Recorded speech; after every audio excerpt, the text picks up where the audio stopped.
All right.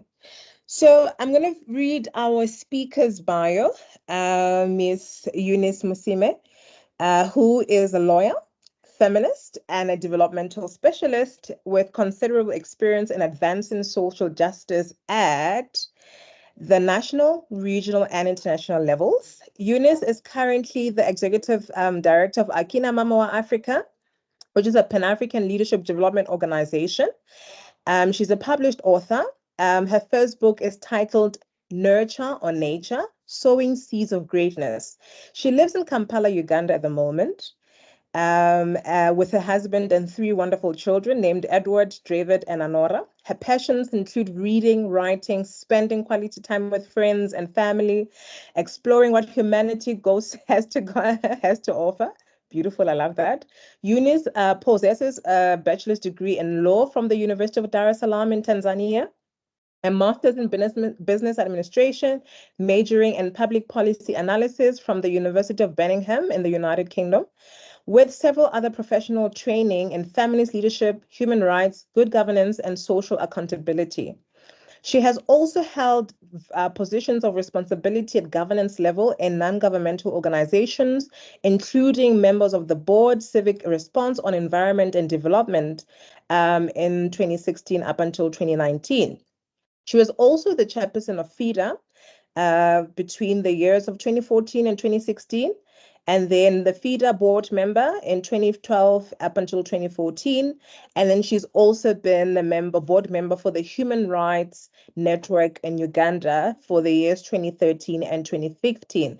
And of course, that is not all. There's so many other wonderful things that this wonderful feminist Kawagazi has done. So, but we'll just leave it at that. And then I'm going to also take the privilege to present, or rather read the bio of our respondent, which is Dr. Natalia Flores Garrido, who holds a PhD in sociology from the Nelson Mandela University in South Africa. She has a master's in social sciences from Flasco, Mexico, and a bachelor's in economics from the Autonomous University of Carolina. She has been a professor at the School of Economics, the National School of Social Work, and the School of Philosophy in Literature of the National Autonomous University of Mexico. Between 2012 and 2015, she was an academic coordinator of the Gender and Economics Postgraduate Program and the Secretary of Gender Equality in the University Program of Gender Studies. She has been a consultant for national and international organizations for the advancement of women and has also twice been a fellow at the Institute of Critical Social Inquiry of the New School of Social Research in the program on political economy. She's trained with renowned scholars such as Gayatri Spivak and Saskia Sassen.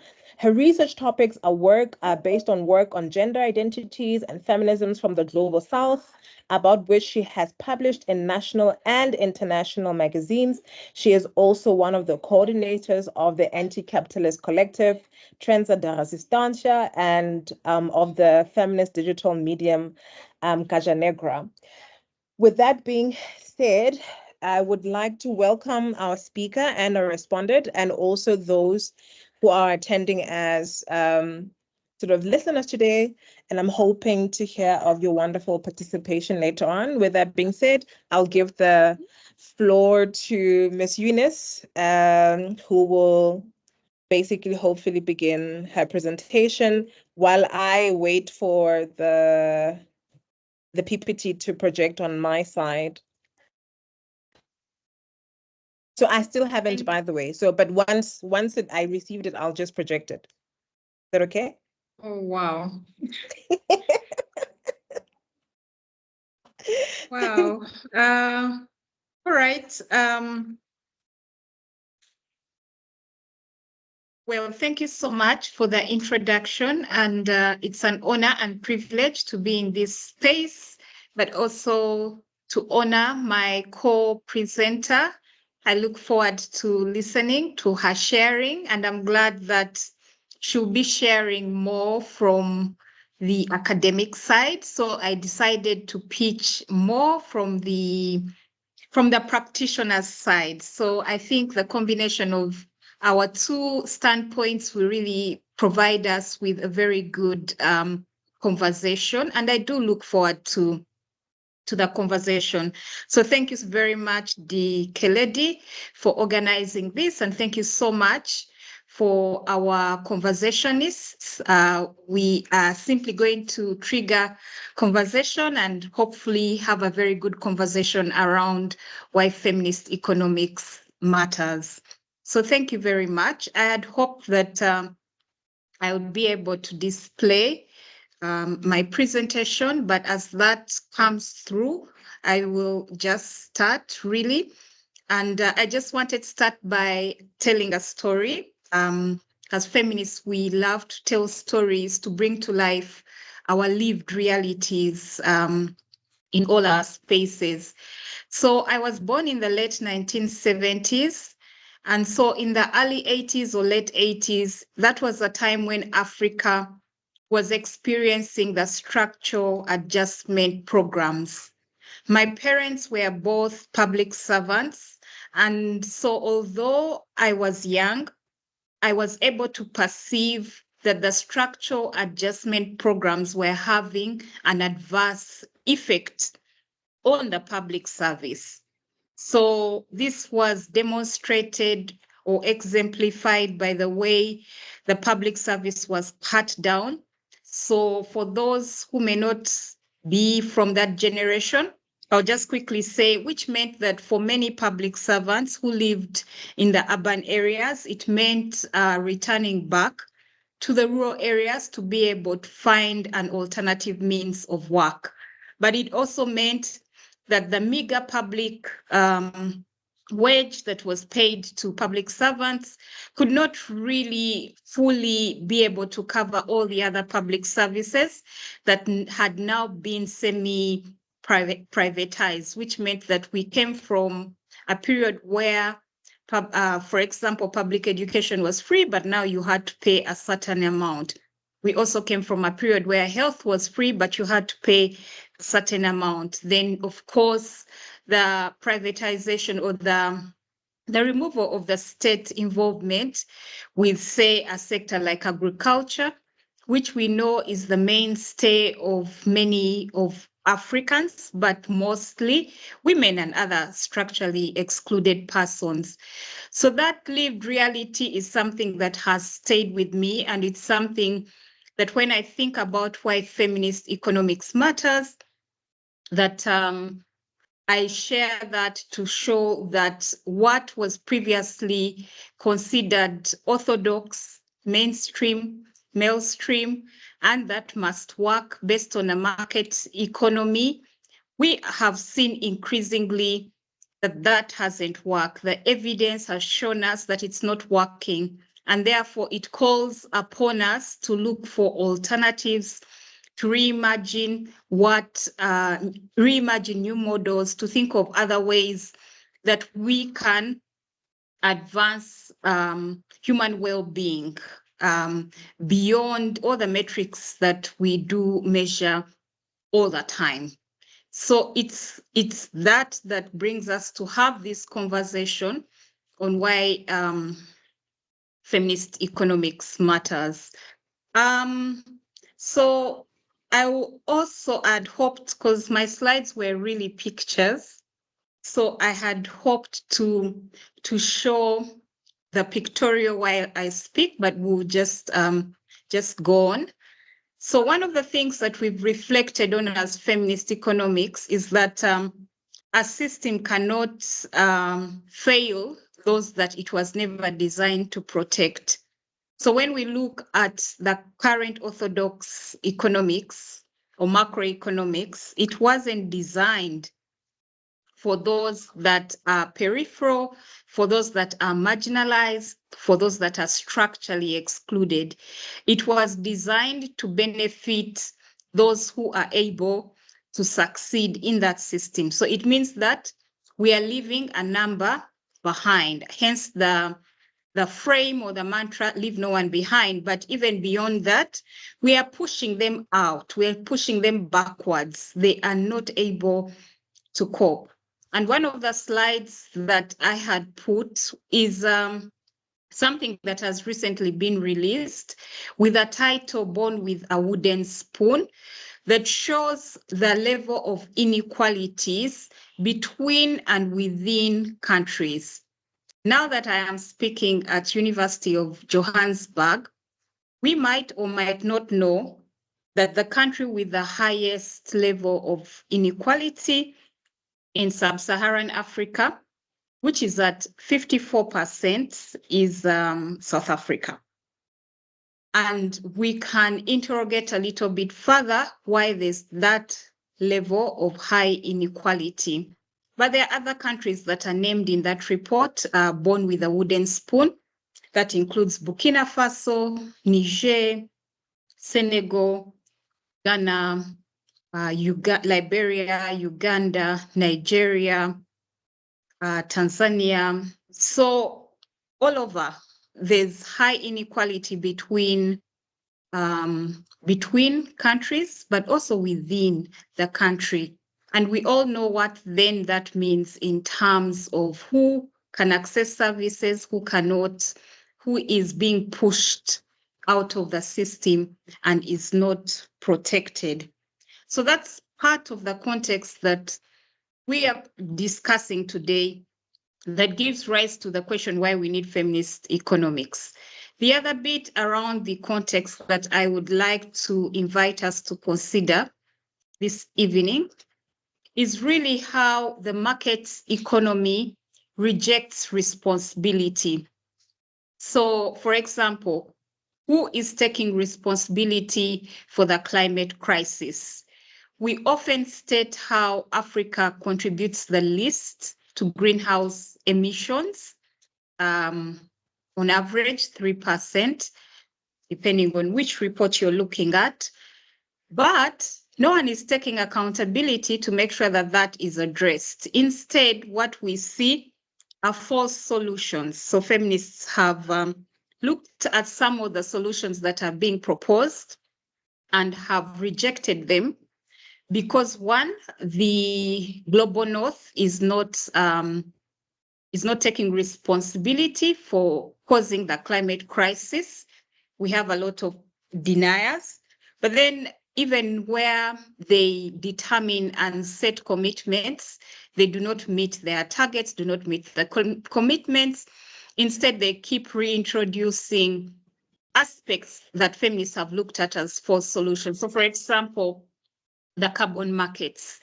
There's, and here you can see this responsibility is really borne mostly by multinationals or corporations and other global north states. When you look at the carbon market, for example, you see that the suggestion is that we should have companies being able to pay for, say, carbon sinks. But what we've seen already is that the deals that they're making, the agreements are not, and of course we didn't expect this to happen because we've had a long period of multinational corporations in terms of land grabbing, in terms of evictions of communities, in terms of lack of participation of communities, and generally, even if all those were met, but really to say that it does not mean that once you have purchased these carbon sinks, they are forever going to be dealing with the problem. So all those are issues that are raised about how we see the rejection of responsibility as part of the context that we are having this conversation about. The other issue that I would like to talk about is really the overall framework that is causing us to question the current models. So the capitalist patriarchal model of decision-making. So if you think about, for example, the decision-making spaces, would like to celebrate the fact that on 22nd November 2023, a resolution was passed to establish a UN tax framework convention, and it was adopted. The hope is that this convention will finally democratize the global tax policy making policies. You could ask that, is the UN democratic or it's dominated by the powers that be?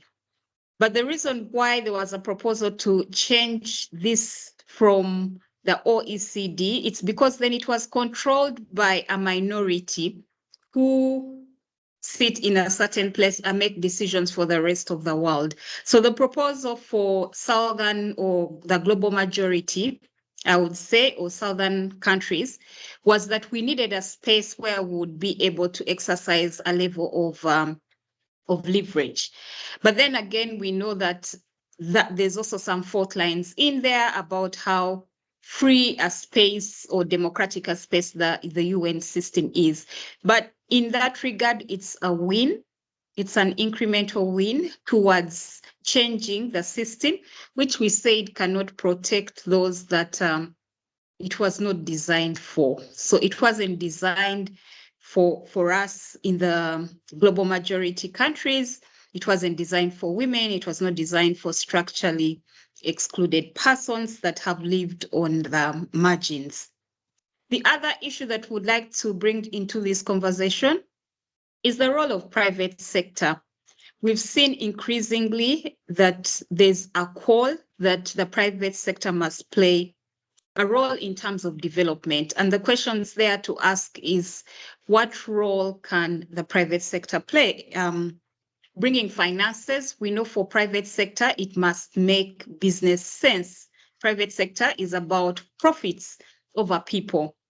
And as feminist economics, our call has been that we need to be able to include people, to center people, ensure that women in all their diversities are a part of the solutions that we are proposing.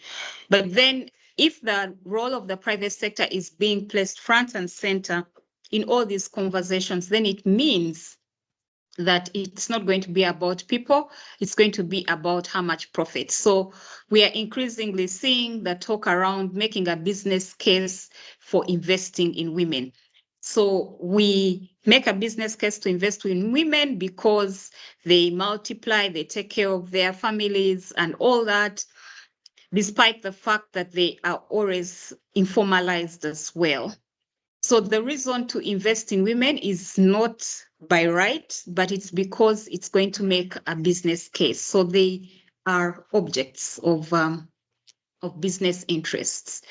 So that's again part of the context that we are bringing into this conversation for us to think about as we think about why feminist economics matters. Then I'll quickly move on to other areas that I think are important. So I have painted sort of the areas of concern, and it's really not in totality. And I do hope that my co-conversation is to be able to also deepen and deep dive on some of the areas. But I would also like to think in terms of the future, what is it also that we are seeing that is important for this conversation? So one of the things that we are increasingly excited about is the fact that there's a growing mass of radical feminists and movement organizing that are putting in place ideas, thoughts, offering thought leadership and saying, no, enough is enough, this doesn't work. We've seen a growing movement around illicit financial flows and saying we need to stop the bleeding of African resources, because we also know that's a major contextual issue that we need to discuss. We lose more out of illicit financial flows than we actually get in aid. So that needs to be curbed. So we are seeing more and more progressives and feminists saying, no, this is enough. We're also seeing raised political consciousness that is willing to interrogate the current orthodox models and say, no, there are other alternatives. There are other new ideas. There are things that we need to think about. So even when we think about, for example, issues around care work, the fact that it's unseen, it's unrecognized, it's not valued. And feminists are saying we need to be able to have conversation about what is paid and unpaid, and how does unpaid care work or reproductive work subsidize the economy. how can we make sure that that too is dealt with? Because we all know that care is important. We need to nurture children. We need to prepare meals, and that can't remain in the unpaid category and continue to privilege paid productive work and forget that this that has remained unpaid or domestic work is not something to have a conversation with. So we're seeing that raised political consciousness around some of these issues around tax, the rejection of regressive tax systems that continuously are extractive, exploitative to women, and asking that we really move towards more progressive tax systems and widen the tax base to ensure even those that must pay are paying tax. But there are also growing conversations around debt and asking questions around, yes, there was debt relief in the early 2000s. What happened with that? How come countries are back to that same spot of distress? So a number of countries, Zambia, Ghana, Ethiopia, Egypt, Uganda, all these countries are really facing high debt to GDP ratios that are unsustainable. And so the conversation too is around that and asking questions around reparative justice, debt cancellation. What mere restructuring is also not going to cut it, because there are issues around that. Restructuring is really postponing the problem. So conversations around that. And also we are seeing and celebrate the fact that there's also emerging cross-movement collaborations beyond women rights organizations, feminist organizations, but really economic justice movements that have for a long time worked around debt, tax, climate, and really coming together to look at the problem as intersectional and the need to address it from that interconnectedness, because as we often say as feminists, we do not live single issue lives. So it does not mean that today I'm dealing with only debt, tomorrow I'm dealing with only tax, and the next day I'm only dealing with the effects of climate change. So looking at all these as interconnected and intersectional, and bringing on board an intersectional analysis. I will quickly move on beyond the positive. And like I said, in the conversation, we should be able to touch on some of those areas. So we are increasingly seeing feminists invest in raising feminist and decolonial political consciousness, so that we are able to question these systems of oppression and really paint and reimagine what else we could be having. We're also increasingly seeing feminists coming up with the evidence of really what has worked, what hasn't worked, and what needs to change. So coming from a strong knowledge building angle, and of course infusing in the lived realities of those that have been who have faced the effects of this the most. But then also creating spaces for rethinking and reimagining these models remains what remains critical. So I would like to, at this point, bring in the conversation around what is feminist economics. And we could quote so many different actors, but I do like I like what has been defined by Dr. Le Bohang, in terms of what is feminist economics. And she looks at two big aspects of that, as the ethics of love and the ethics of relationship. I really love that she brings that on board in a way that that is different from the usual. And so she basically defines feminist economics as not that kind of love that is fluffy, because when we think of love, we are thinking of fluffiness, but that is tenacious, that is courageous, that is fearless, that has the courage to call out, that has the courage to reconstruct language, and the things that women do that are often counted or not counted. So she speaks about the issue of even using language like informal work. And she says, what's informal work? She says that's very insulting. Thinking about the fact that this woman wakes up daily at the clock of 5 a.m. to take 3 motor vehicles to a certain area to kind of do work, and then she's categorized as working in the informal sector. So she challenges what that is and says, no, that needs to change. But then she also brings in an aspect that we don't often speak about, which is also the ethic of relationships. So she asks us to question the relationships that the current market economy has led to defracturing, has led to brokenness. So then you see that you then find that we are having different crises, mental health crisis, family crisis, masculinity crisis, so many invisible pandemics that we now have right now that have not enabled us to work. And so when you think about even the fact that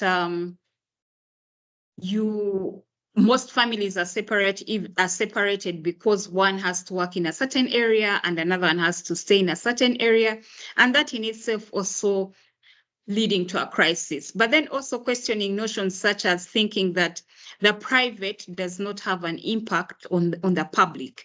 So you are separating those two spheres where certain issues work. Or even when you think about the current model of work that was designed for certain categories of people. So if a woman takes time out to step out of work and have her children, then of course there's a pregnancy penalty for that. And research has shown us that it's very hard either to retain your job, or it's very hard to come back in that job, or it's also very hard to be able to go up the corporate ladder with having children. So what we see is that most women then pivot to part-time jobs or choosing to step up so that they can be able to also take care of their reproductive roles, which remain really quite entrenched because of social norms. So then it also creates a difficulty in terms of reconciling the ethic of relationships. So she calls us to also really think about all those aspects that are not often brought into the space. Looking at the time.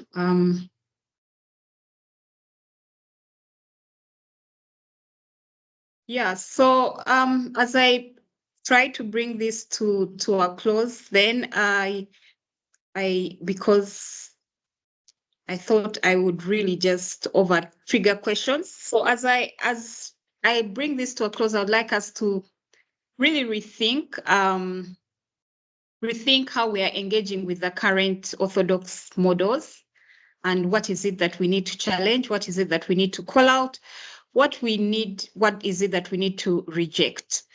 Also to rethink how we measure development, and in particular GDP as a metric, because we know it's quite limited. It does not set out to measure, one, the quality, for example, of a health center, or does not set out to measure, for example, the aspects that are important. What quality of relationships do people have? How happy are people? And there's a state of happiness report that is released each year. So it doesn't really target to focus on human well-being.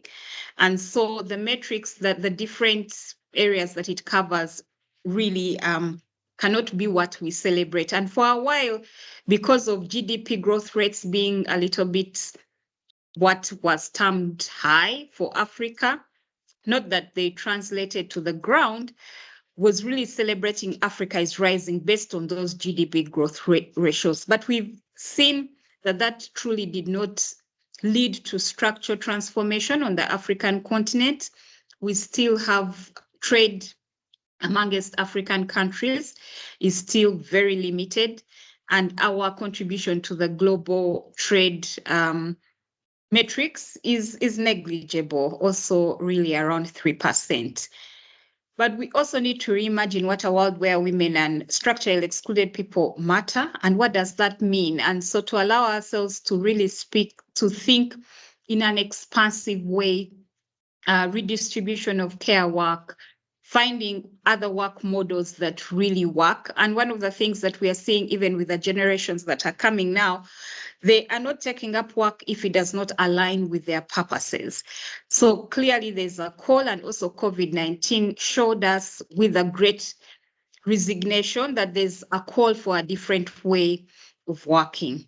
Then, of course, we also need to think about reimagining the economy to achieve ecological justice. The current we all know we are burning, the earth is burning. Mother Earth can no longer take our extractive, exploitative systems that have been championed and pushed by the capitalist neoliberal economy. So yes, so we need to reimagine what that looks like.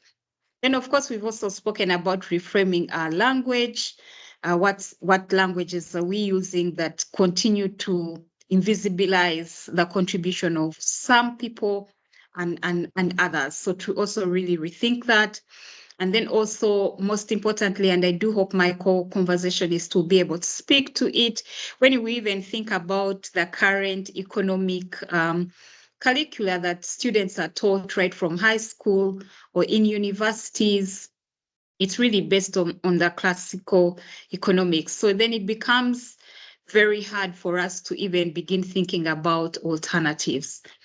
And then again, to also think about how we can build a critical mass of progressive, feminist and decolonial progressives that are ready to champion this work. So my time is up. So in conclusion, I'll just say that the revolution is really now.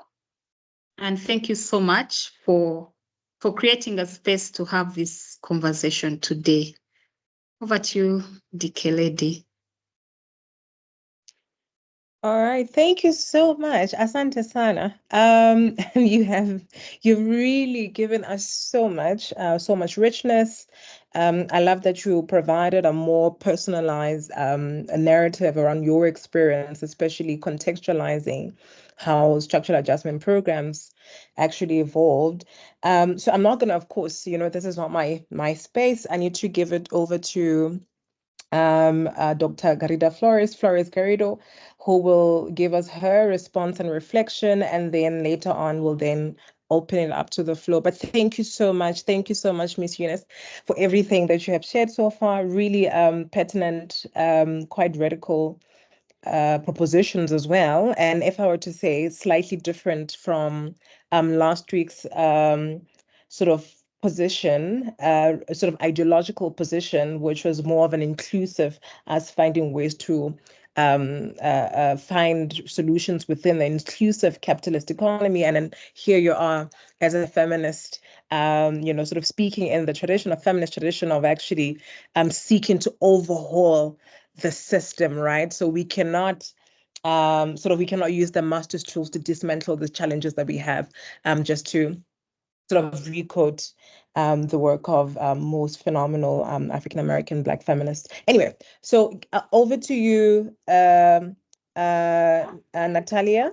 So you have 20 minutes, 20 minutes just to respond, and that way we'll give also space and time for everybody who's attending to say something. Thank you very much. Thank you very much, Dikeledi, and thank you, Eunice, for the beautiful conversation. I'm so excited, and I'm mostly very excited because as a Mexican woman living now in Brazil, I'm always interested in having these conversations about feminist economics, but based on our experience as women from the global south, right? Considering the history of our countries, the history of colonization, of racism, and this very long history of exploitation and dispossession that we are still living today, as you said, with neoliberalism as a way of revamping these colonial and exploitative relations between countries and regions and people and bodies. So I was very excited while listening to you, and I just want to respond very briefly, just to respond to, just to share some ideas that I thought while I was listening to you. And the first thing that I really appreciate about your talk is that you are talking from a radical feminist economics perspective. And this is not very common in feminist economics, because sometimes when we think about feminist economics, the first thought that comes to our mind is this just differences between men and women, right? Like how much money does women make and compared to men, and the employment rates and the participation in the market economy and all of that. And then we just measure men and women and we compare. And then, of course, in most of these items, women are going to be in a worse position than men. But that is not really feminist economics, right? That's one approach that has been very useful, but it doesn't go to the roots of the problem. And that's the first thing that I really loved about your presentation, is how you really question all the system, trying to make the connections, the analytical and political connections between all the inequalities, more than inequalities, the injustices that we see. As you also mentioned, it is important how do we use the language and which words do we use. And sometimes when we use equality or inequality, the for me, right, the question is always, but where does that inequality come from, right? How does it generate? Is it something that just happens? Is it an accident? Is it because we need to correct the system in some way, like the market, like the market is not maybe working for some people, but it seems like something that happens just because it happens, right? Just because it's like an external effect of the functioning of the markets. And in your presentation, you were very clear how it is not an accident, it's the own design of the capitalist system. So I like to talk more about injustices and justice instead of inequalities, because if it's an injustice, then someone is, or a group of people is acting to produce that injustice, right? Like there is someone who is responsible, as you said. So I like this perspective of radical feminist economics, um, because as you said, you talked about decision making, you talked about responsibility, who decides what and for whom. And all of this talks about power relations in a broader sense, right? And as economists, I did my bachelor's in economy. We are not used to think about power relations in the economy, in the economy and the economic system, right? And if we really think about it, power relations are the base of the economic system as we know. And that's why it is important to bring it to the conversation, and not just power relations between men and women, although of course those power relations are very important, but also power relations between countries, between the global north and the global south, between whiteness and its others, and all of these hierarchical relations that have been built based on the exploitation of the majority of people in the world. So these concepts should be incorporated into the discussion of the economy. And moreover, as you said, we should think about what is the economy and what kind of economy do we want, or how do we think about the economy? Because sometimes as economists, as people, we think about the economy as just this very abstract kind of forces, like the market, like something that works outside ourselves, outside society, something that has its own rules, its own way of coordinating this. When I was studying economics, I learned that the main questions of the economy, like of economics, was what to produce and for whom, and how to distribute what we produce in a system marked by the scarcity of resources, right? That's the main question. Like, how do we produce if we do not have enough resources to produce all that we want? But that it's a very biased question in itself, because scarcity for whom, right? And how do we create and reproduce this idea of scarcity in the world? So what is the economy? How do we understand? So this is a very deep questioning of the whole discipline, right? Um, and I really like what you said about the economy being a social relationship, because we see that historically how the economy is a way in which we communicate with each other. The economy is how we live together, to produce and to survive together. And we all know that survival is a collective matter. No one can survive alone. Um, and that's a call for me to think about the history of the capitalist system, and to see this system as a system with a history that started in some place, and that because it has been created, it can be changed, right? It's not something um, like it's beyond the control of human beings, of society in general, and our collective action as society. So what is economy, and what kind of economy do we want? And I just want to highlight some of the things that you mentioned.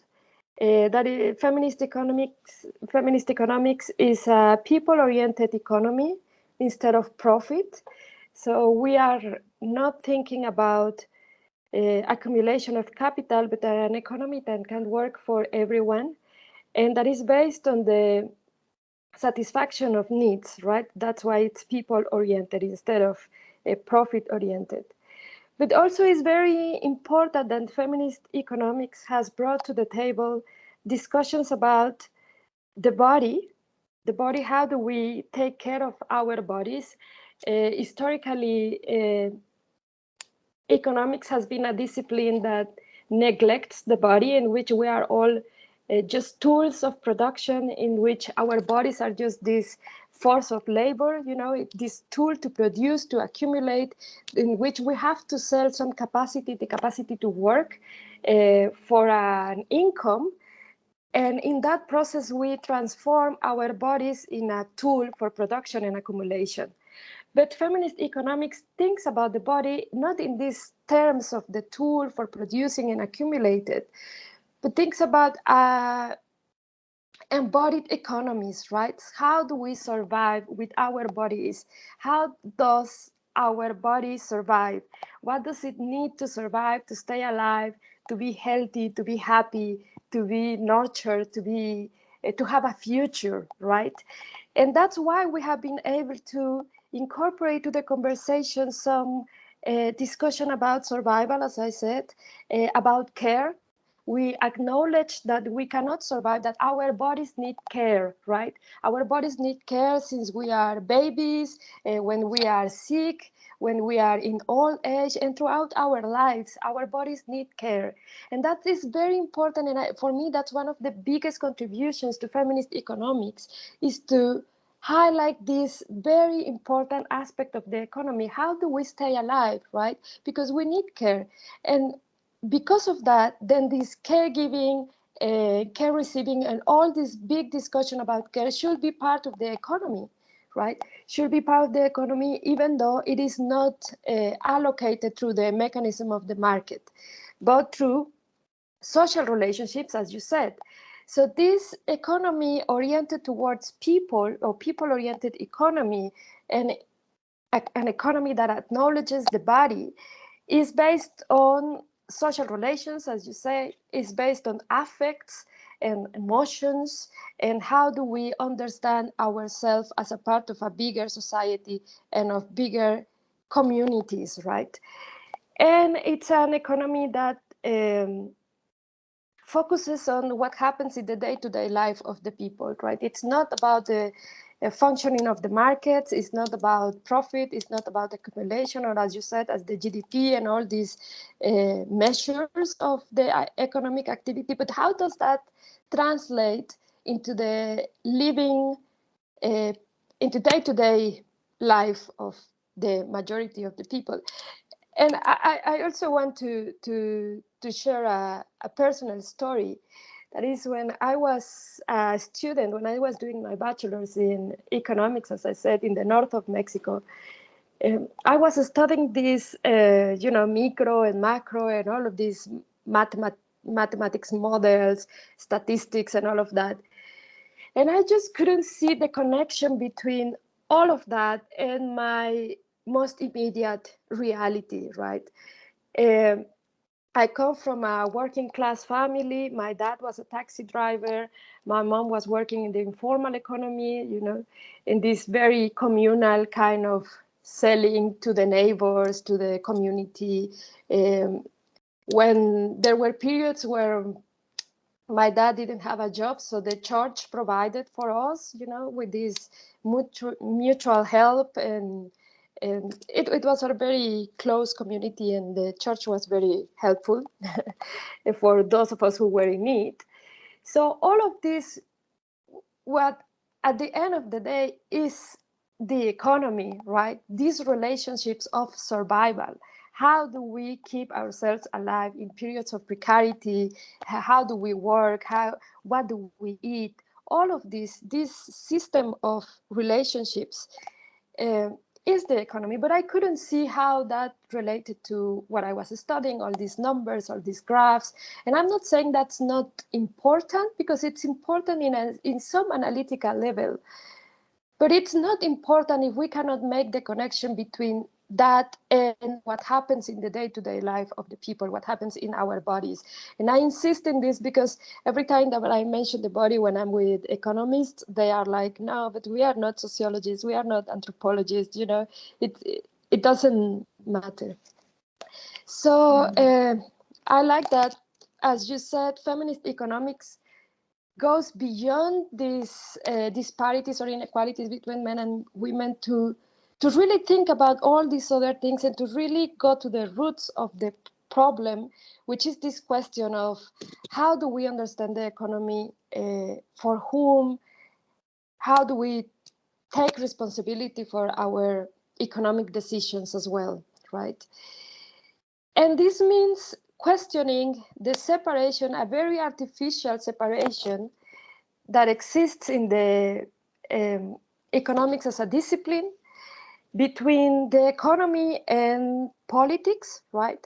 We sometimes, as students of economics, we are taught that the economy is one thing, and sociology is another thing, and political science is another thing, and the economy, the economic system works outside all of this, right? It's not contaminated by politics or political ideology or sociology or whatever. But we know that that separation, as you mentioned, is very artificial, because at the end, economy is part of this social world and this social realm, and these political ideologies sustained the economic system, right? So we cannot analyze the economy separated from all of this. Feminist economics also question this artificial separation between production and reproduction. Not production, what happens in the market, what happens in terms of accumulation, what is exchanged in the market, and reproduction, all of this sphere that has to do, that is connected with the with sustaining people, with the reproductive work of sustaining people in the day-to-day life, as we said, with care work, and with all these needs that we have to stay alive, like, for example, food, health, a place to live in, a roof over our head, all of those like basic structures that we need to survive. And we also question this separation, artificial separation, all of this artificial between humanity and nature, right? Nature cannot be seen as just a resource that we can use to satisfy our needs.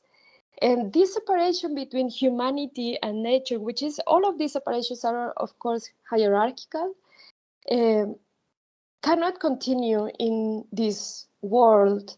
We have to understand that as human beings, we are part of nature. We do not exist outside, apart from nature, right?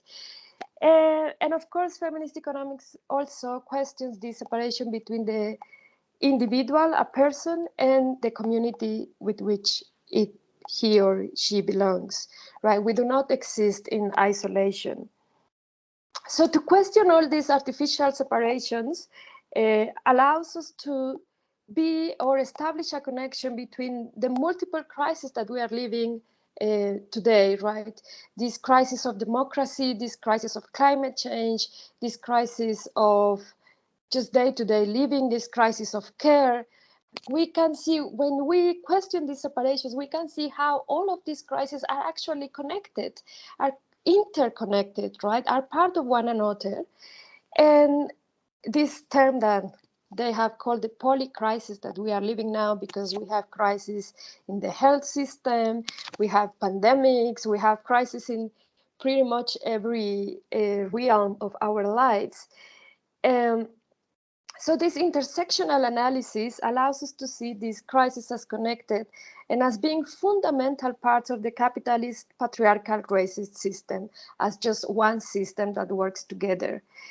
Um, so I really liked all of that, and I like this idea or this challenge that you make of reconstruct the language. How do we talk about economics? And if we can talk about economics, just talking about affects, feelings, emotions, well-being, happiness, the body, love, uh, relationships, as we said in this part of the global south in Latin America, we are talking so much about community and the commons. How do we build and sustain the commons? And the commons as this way of living that is fully aware that survival is a collective matter, right? That we need one another to survive and to live lives with dignity, with respect, and with justice. So that's all I wanted to say. Thank you so much for your conversation, and I'm looking forward to continue learning from you.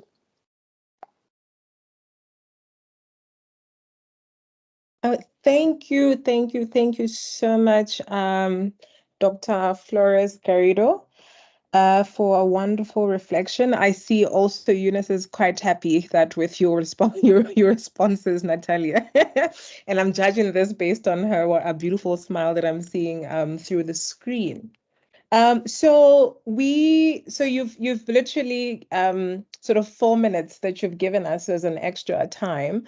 So I don't know. I'm just going to give that to Eunice to see if to hear if there's anything that she would like to say, respond before we open up the floor to everyone who's joining us. Thank you, Dikeledi. Maybe I could ask Faith, my colleague, the one that does all this work, to say something and who supported me with preparing the presentation. So I don't know, Faith, if you're able to chip in, or any of my other colleagues from Akina Mama Africa. Patricia, would you like to say something? Maybe use the 4 minutes. So I've just made Faith a speaker, so that she can speak, so she can unmute her mic.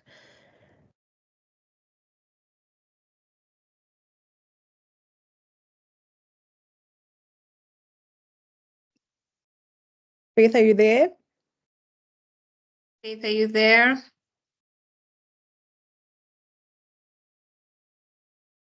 Patricia?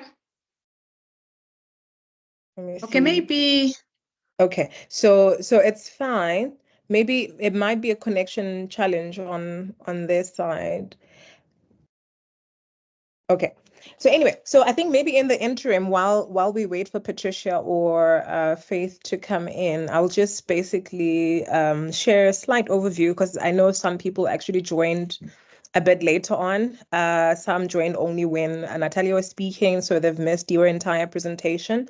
And then others also, joined while you were speaking. I mean, there's so many wonderful things that you've shared, highlighting sort of the reason why we need feminist economics, right? So highlighting the obvious, which is, existing inequalities that we, sort of live with, inequalities among persons, intra-country inequalities, but also, as Natalia mentioned earlier, some of the inequalities that exist between the various economies, right? So various countries in the world. And how, of course, sort of bringing in, especially when Natalia, when you were speaking about, positioning yourself as somebody from the global south, even that relationship as well, the existing sort of global economic disorder that is reproducing some of the challenges that we're seeing. And of course, those challenges, sort of economic inequalities on the global scale, do have particular effect on women's lives on a daily basis. So I love that this conversation has highlighted that for us. And of course, then you also highlighted this challenges around, the way in which we think about economies, particularly this, centralizing the private sector as, the sort of this important agent basically, particularly if you're thinking about some of the issues that you've mentioned related to social infrastructure, right? That again affects women differently, right? So issues of access to health, education, in as much as, the entire society affects, but in cases where those are short, women are particularly affected in a particular way, different from others, largely because of issues around gendered labor, right, and gendered roles. So in that sense, sort of highlighted. And of course, when, the critique that you've mentioned around this idea that we're rendering the private sector as the savior, so to speak, just to put in inverted commas, is that, there's this problem around the sort of abating, sort of running away from the responsibility, especially now to all these conversations. And I think we can link that up with Natalia, what you were saying earlier, that we talk about inequality, we talk about crisis, but really we don't talk about, or hardly the language, right, does not really take us back to who or what is actually at the center of all this crisis, what is actually at the center of climate change, what is at the center of the various forms of crises that have, that we live with today. And that is, I think that's that at the crux of feminist economics is really bring these things to the fore and visibilize them, visibilize in conversations where some of these things are taken for granted. And I think also you had mentioned the importance of democratizing decision making, so and of course this continuous exclusion of women from decision making processes, including spaces, and especially when some of the decisions that are made do affect us differently or uniquely as women. And of course, I want to highlight that, of course, women are not a homogenous group, right? So we're different in that sense. And of course, the impact also becomes different as well. And I think the other thing that you had mentioned was this importance of centralizing people, right? Making people or look sort of centering people at the when we think about economics. So having this non-profit centric, sort of economies that we need to really think about and reconstruct. And yeah, of course, reconstruct. And I love, and I think at the heart of that is also, forcing us to, as Natalia mentioned earlier, um, challenging this notion of sort of challenging artificial binaries, right, that exist between the idea of social productive labor as well as the productive economies, where all these things are actually intersect. They're interlinked in ways, again, that affect us differently. So you've mentioned a number of other amazing things without really reproducing or so representing as well. And I think we've used up that 4 minutes. I don't know if Faith still wants to say something.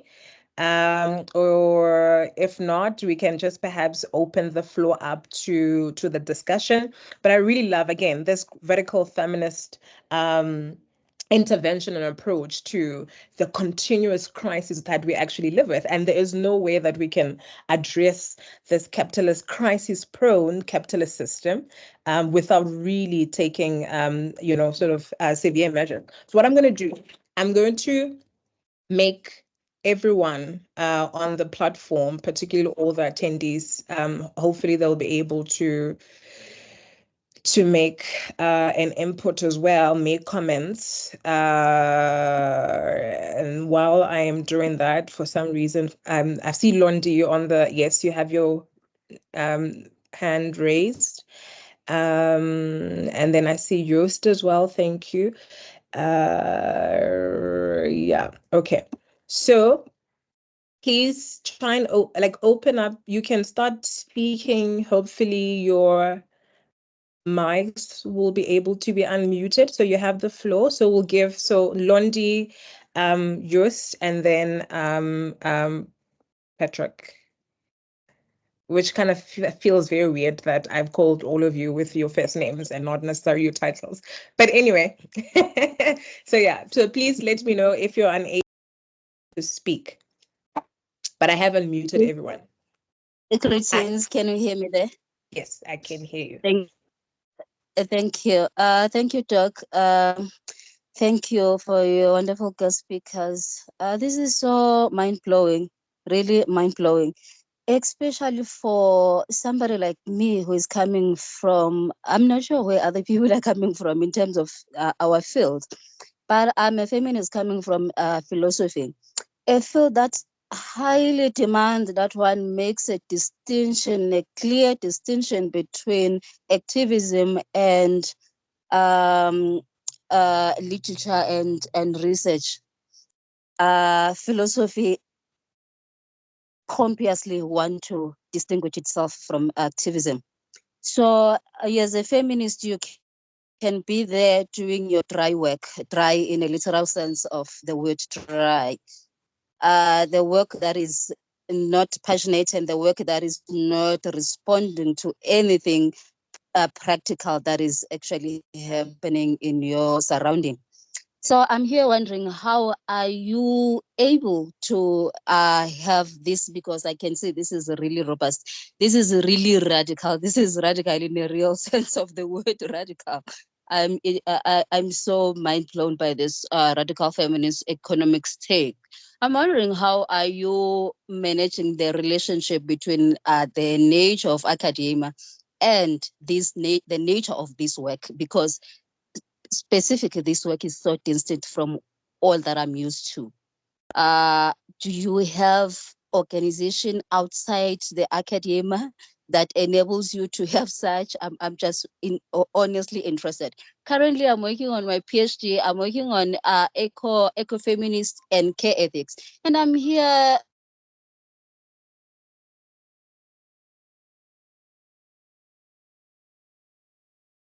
Okay, I think we've lost you, Londi. What? Can you hear me? Yeah, we will occasionally lose you, but we can hear you now.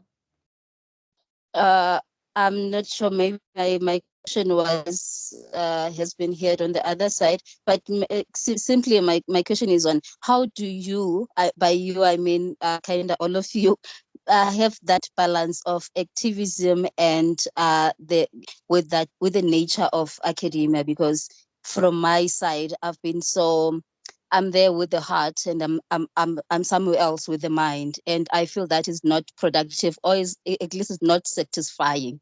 I feel like I'm not doing enough, especially for the feminist work such as this kind of radical feminist economics. Thank you. All right. Professor Fontaine, it's your turn now. No need to use titles. I think titles are abstract.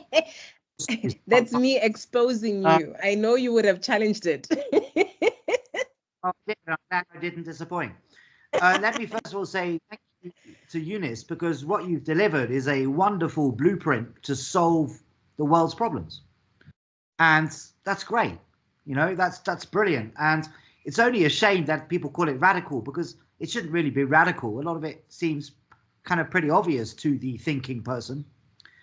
And also congratulations to the respondent, because despite the kind of huge coverage that Eunice gave us, the respondent also gave us something that Eunice didn't emphasize so much, which was a bit more of a Marxist take, but also discussions around affects and new debates around care and so on. So wonderful stuff. But here's my question. What is feminist about any of this? What is particularly feminist about this? I mean, you could call it radical economics. I would just call it progressive economics, a blueprint for saving all of the world's multiple polycrises. But I don't see what is particularly feminist about any of this. It just sounds like the right thing to do. And just to qualify that, I consider myself a radical feminist. So it's not like I'm not coming from an anti-feminist position. I just don't see what is particularly feminist about any of this. That's my question.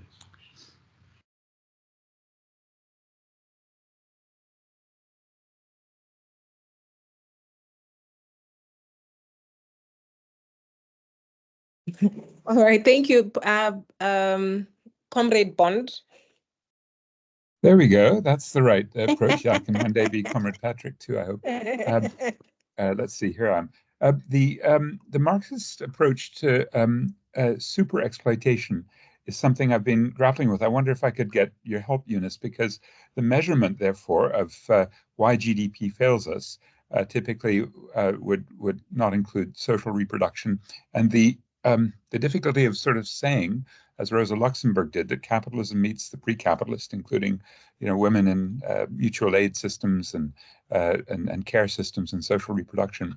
That challenge I've been trying to grapple with in numerical terms, just to show that an economy like mine, and maybe yours, is beset by capital, as Rosa said, eating up the pre-capitalist, and it needs, therefore, to be patriarchal to have profits. The second part of that question is the other component where I think feminist approach, and I think Women, the group, you may know, Women in Mining, and they're sort of radical feminists, and they've picked this up a little bit, and that is future generations are, let's say, impoverished by our current generation's depletion of non-renewable resources, contribution to climate catastrophe through emissions of greenhouse gases and pollution.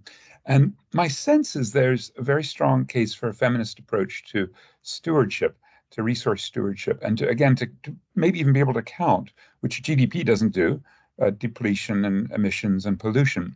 And I'm wondering if you've done that, if you take a place like Lake Albert, where comrades are fighting the EACOP, Eastern African crude oil pipeline, and thinking about whether the oil from below Lake Albert is a resource not to be burned today, but to be treasured, because for future generations, if there's an environmentally sensitive way to extract hydrocarbons, they wouldn't be burned by idiots like ourselves who just take fossil fuels and burn them with no regard, but to be used for lubricants or pharmaceutical products or synthetic materials, all the things that we would use hydrocarbons for.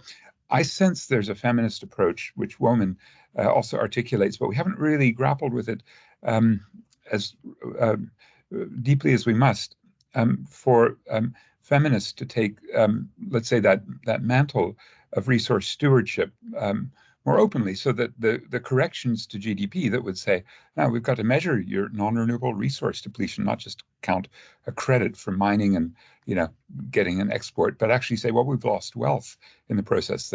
Those resources don't grow back. So maybe there's some feminist approaches just to revising GDP that can take us forward. I don't know if that's been done by you and your comrades across the continent. We've tried a little bit in South Africa, but all your advice on that would be so warmly welcomed. Thanks so much. Hi, thank you so much. Patricia?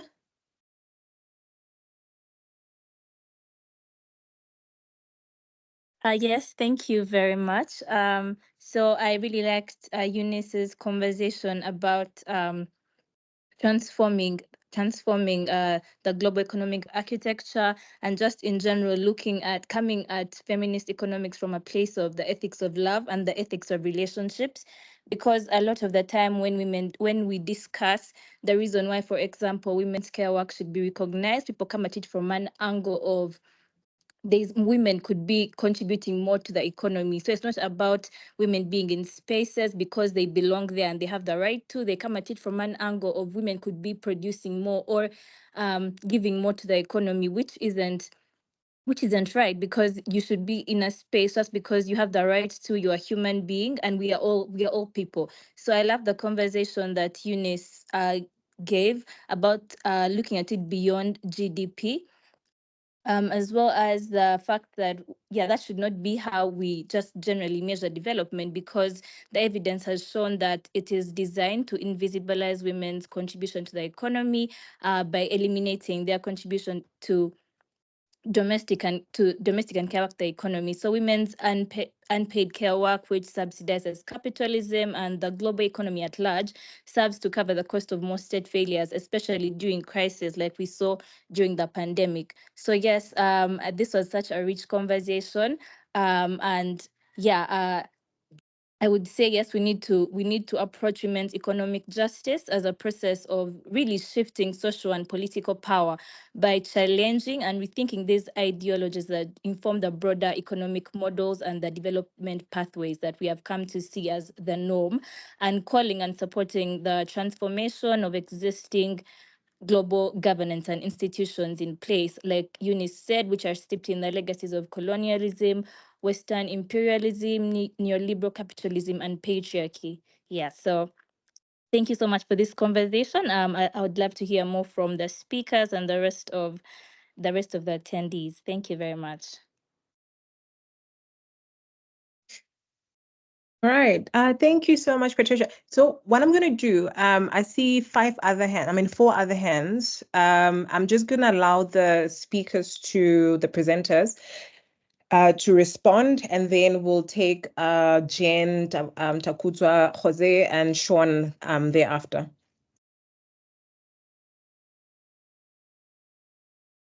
Yes, over to you, Eunice. Oh, thank you. I too was enjoying the conversation that is being generated from the different speakers. So appreciate that. And thank you everyone for the kind comments and the appreciation, but then also for raising more questions that we need to be having conversation around. I'll start with one that was in the chat regarding the Great Resignation in relation to what we are discussing today. Maybe just to add that what I said was that the current workspace is not designed to support women to flourish and thrive in the workspace, but not just women. I would say women and other structurally excluded persons. And therefore, we saw that with COVID, there was a surge in resignations in terms of saying, this is not the kind of work I want to be doing, especially because I'm also trying to balance with all these other duties that society has placed on women and other structurally excluded persons. And so we saw that wave as well of people leaving formal workspaces, formal in court, and opting for different ways of making a living so that they are able to find that balance that everyone needs. So taking part-time work, or just really pivoting to other areas of work, or really just really pursuing that which they believe that is their purpose. Of course, it's something that we have to continuously interrogate as well. What does that mean in terms of women being able to thrive if they are finding the need to leave workspaces, and studies have been done to also show that it wasn't also mainly because women and other structurally excluded persons were leaving, but then it was also because they were being pushed out of the kind of work that has been designed for mainly white male men, and therefore does not does not take into consideration other categories of people. So maybe to say that. Then in terms of what Bond has, maybe I don't know whether I should first go back to what is feminist about this in terms of what's feminist about the proposals that we are making. And the conversation that we had is really to say, as you know, and I'm glad that you say that you are a radical feminist, and as you know, feminists are really seeking to dismantle, but also not stop at dismantling, but also to rebuild systems of power or to dismantle systems of oppression. So any work that we are doing that is really geared towards dismantling and equal power relations then is what we believe is feminist work. So if it's feminist economics, then again, it's to ask the question, how are we dismantling those systems of oppression? And how are we rebuilding? Because that too is very critical work. And so to see that feminists are sitting and making proposals towards alternatives to the different areas that we have talked about, again, that's part of the rebuilding work. So finding alternatives, coming up with ideas, trying out those ideas, or even mobilizing and organizing around that. And I also did speak about the fact that we celebrate that there's also cross-movement building from the social justice generally, the social justice movement. So we see a lot of intersectional work being done with the gender justice movement and the social justice movement around having alternatives to the current orthodox economics that we are all seeking to dismantle and find alternatives where all people are able to flourish. So I would say, and of course, there are many definitions, I would say, of feminist economics, but I did choose to use the definition that Dr. Le Bohang has been expounding on in terms of looking at those two interconnected principles, the ethic of love and the ethic of relationships, in terms of what we are seeking to advance as feminist economics. And she does speak about what is unseen, what is unspoken, what we need to deconstruct, what we need to reconstruct, even questioning words like the care economy. We need to reconstruct language around that, or even looking for who is counted, who is not counted. And so we believe that the feminist movement has contributed immensely to that kind of deconstructing and reconstructing. And so that's what makes it feminist. Of course, we recognize that progressives or alternative thinkers really also draw, and we also draw from that kind of movement. So maybe I would say that in terms of what makes this feminist. So I also like what we spoke about earlier, also ensuring that the lived realities of those who feel it the most are centered in all this conversation.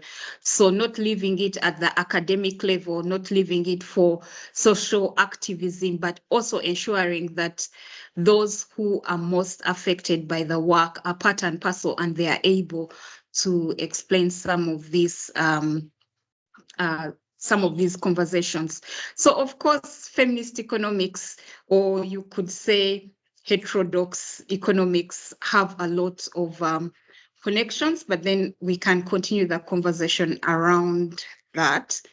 And then I think the final question that I will respond to in terms of what Bond raised in a feminist approach to stewardship.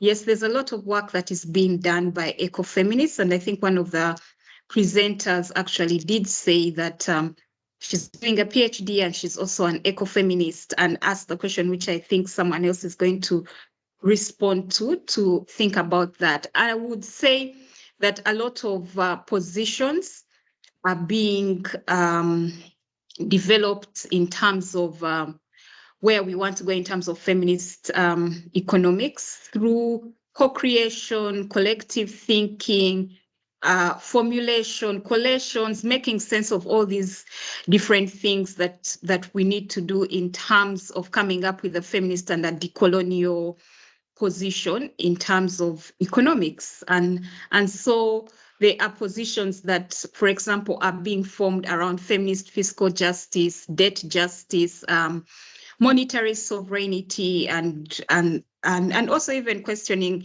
in terms of the BRICS and wanting to also offer an alternatives in terms of monetary sovereignty. What does that mean in terms of international financial subordination through currency hierarchies, the dollar hegemony, the alternatives that we are seeing? What are some of the pathways to monetary sovereignty? What is it around the right to regulation? But then even going beyond eco stewardship to even think about, and I like what was introduced around justice. So thinking around what are some of the climate reparations that center structural transformation of the global economy? How can we disrupt and dismantle false climate solutions? I think I spoke about that earlier. And then how can we also enhance South-to-South cooperation for a transformative and just transition, or really the global majority as we see? And then even having deeper positions being formulated around decolonizing economics, economic coloniality, who has been erased, whose knowledge is being privileged over who, or decolonizing neoclassical economics, or really epistemic delinking from neoliberalism through economic pluralism. So those are some of the positions that are really being generated, and I don't want to take a lot of the space, but to say it's really a wide array of so much. But what I said, what we are seeing is that progressively we are coming together as feminists, whether in the academia or whether we are practitioners like myself, or whether we are actually the most affected, just really coming together to make sense of all these conversations and have solid positions being put forward. Because one of the things that we have seen is that many a times people say feminist economics, what's that? What are the alternatives? What are you saying? This is what we actually know that works. What do you mean about beyond GDP? What does that mean? What does that look like? So there are conversations that are being had and positions being formulated and collective thinking around many of these issues that seek to uproot the radical, that seek to uproot the really root causes of where we are at. I think I'll stop there so that I'm not taking up too much space. No, it's good to take up space. You're allowed. But I think in the interest of time, of which we actually are left with 5 minutes. So in advance, I would really humbly request that we at least give this 5 more minutes. Hopefully, end the session at 16:35. I'm hoping that everyone will consent to that. But those who need to leave urgently, please, it will be okay. We will not be offended. So, Natalia, there was a question that was specifically directed at you or directed to you. And it was asking if you could speak a little more about inequity versus injustice, and how injustice is actually produced. Okay, I will try to be very brief, but I think that we know that inequality and justice and all these concepts have an history, a philosophical history, an ideological history, right? And it's okay to use them, all of them. But my contention is with this use of inequality or equality, specifically in gender economics, and feminist economics, and how it is used to read. To just give me a second, my English is a little bit gone. How it is used to hide these ideological school of thought that lies behind it, right? Just to compare men and women without questioning the bigger or broader capitalist system, right? And so I thought about this example that I hope it's very clear. For example, when we compare, or this liberal approach to feminist economics, compare the participation of men and women in the labor market, right? And we said, like, for example, the rate of participation of men is 80%, which means 80 of every 10 men participate in the labor market, and of women is 50%, right? Because I'm just saying this, I'm not saying this is precise, right? But more or less. And then we say, like, the gap between these is 30%, right? Because women participate less in the labor market, which means in the sphere of production. And that's an inequality, right? This gap is an inequality. So in order to achieve equality, we need to have some kind of measure to correct this kind of inequality. For example, create more work for women, or create more care services so that women can participate in the paid economy and the productive economy, all of that. So the measure is men, and we are trying to put some measures in place, some politics in place, public policy, pardon me, to correct that inequality, right? That's how we usually talk about this. But that doesn't go to the roots of the problem, which is injustice, right? And this injustice, which comes from this binary between production and reproduction. And with this more value that we give to production, because production is what rules the world and the accumulation of capital, and how reproduction is always subordinate to production, right? So even if we say, let's create more work for women, let's empower women economically, and let's give microcredits so they can have a paid activity and all of that. But then what happens with the reproductive realm, right? And we are just creating what have been called, like, this more total work for women, because now they have to do the productive plus the reproductive. Or we are creating or strengthening the hierarchies between women, because we are trying to push women into the productive area of the market, in the market of, the labor market. And then these women have to hire some other women to take care of their children, to do their reproductive labor. And these women earn less. And then who is taking care of the children of these women? All of that, right? So we are just moving the problems, or moving the problems to other person who is lower in the social hierarchy. So yes, you can achieve equality, let's say, in this, if you see this in a very simple liberal way of saying, now we have men and women participated in the same rate in the labor market. But then the injustice is not just continues being there, but it's reinforced, and it strengthens the hierarchies between social classes, between race, between, gender. How do we say gender, race, and class, right? So that's why I like to talk about justice, and what do we understand as justice, is how do we create justice. And of course, justice has to be for all, right? Justice is a social kind of ideal that we have. I hope I have been a little bit clear. Sorry. No, thank you so much. I think it is clear, at least on my end. So there's one question that was not explicitly responded, but I think we can get to that as well after getting the three remaining. I see three remaining hands. So Jen, Takutwa, and Prof. Jose. So we'll just hear your questions, and then the responses will definitely include Londua's response as well, or Londua's question. All right. Thank you both so much for this really interesting conversation. I want to, I guess, build on what Natalia was just saying right now. And basically, I think that the next great, I don't know, schism, war, whatever is going to be on reproduction, as we can see in the global north, in the industrialized north, or countries, birth rates or fertility rates are plummeting. And I think we can also see how that is affecting us here in Africa with maybe in the global south with the rise of conservatism and transphobia, homophobia. And for me, I come at this from a queer feminist, decolonial, whatever perspective.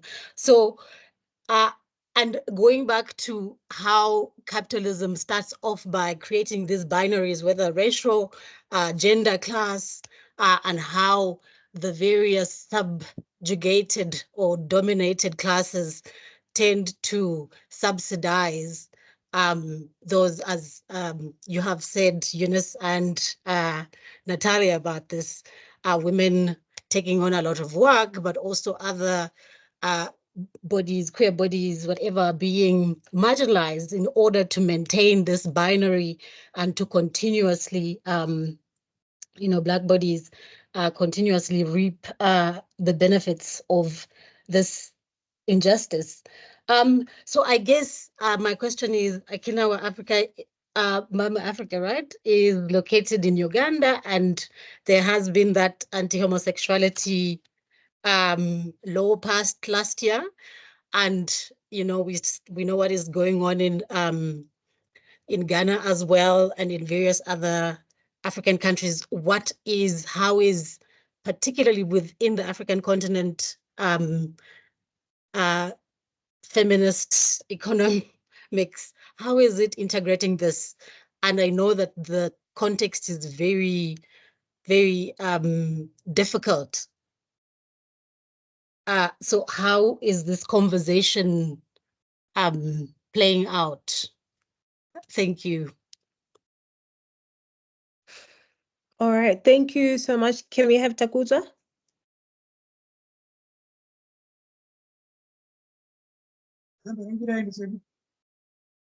Yes, we can hear you. Yeah, thank you very much. Are you hearing me? Yes, and hopefully you'll be brief because we're running out of time. Definitely, I'll be brief. Thank you. So my questions are only two. I heard Miss Eunice mentioning of the alternatives of the BRICS nation and other global South organization that are anticipating to at least to drive progressive economics.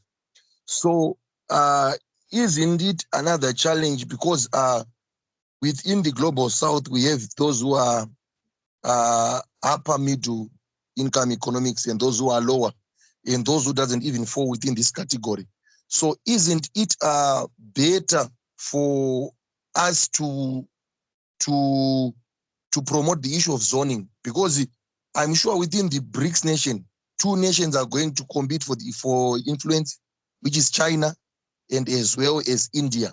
Because when Africa was welcomed in the G20, India was given a role of the leader of the global South, and China is not even happy about that. So in my own understanding, I don't see it fit for us to reference such organizations to give them as their champion, to say they are championing the causes of the global South.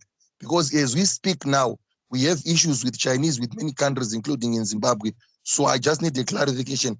Then on the second issue, Miss Eunice mentioned the structural injustices that are being caused by the current global architecture, and as well the use of GDP as a measure, GDP per capita income as a measure of economic growth or upliftment.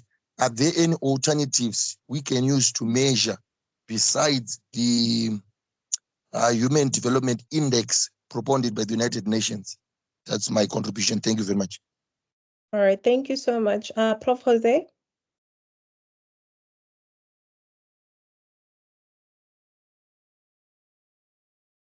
Thank you. Can you hear me? Yes, we can hear you. Okay, thank you. Thank you, Dikeledi, for inviting me. I will just have some comments. And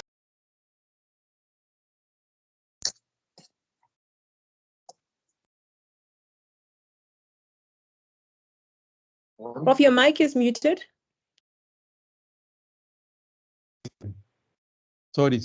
Thank you, Dikeledi, for inviting me. And I have just a few comments. And thank you, Eunice, for your presentation. In my opinion, I think there's a good part of the work done by women which is not taken into account by neoliberal economics. But radical reflection on feminist economics is, we can say, revolutionizing things, fortunately. Indeed, the economy is not only the factory of profit. So there are also social and non-financial transactions which count in the lives of people or individuals in their daily life, and which, according to me, constitute a part of a real economy. I think we'll talk about this issue next Wednesday on April 17, when on the issue of displaced people in the east of DRC. Thank you so much. All right, thank you very much, Prof. Jose. So any just short, brief responses, hopefully like in 1 minute each. I know it's very difficult. Yeah, over to you, Eunice.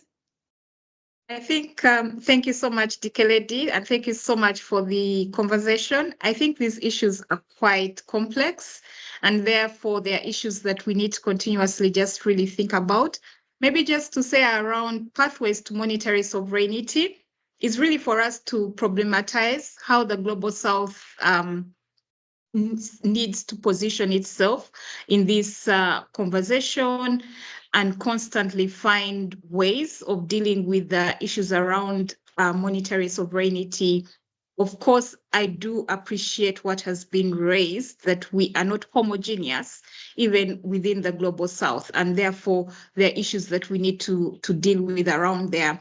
So even when you think around the issue of, but then maybe just to say, let's identify what the root structure causes of loss of monetary sovereignty is for the Global South, what within this current regime, and also think of ways of breaking, or from there, what are our exit routes? What can we do in terms of delinking or shifting out of the dependency of the global on the external finance? And then on the issue of LGBTI, I would say, of course, Uganda and other countries, Ghana, Congo now also, there's an opposition parliamentarian that is proposing a similar law. Of course, we also know Kenya.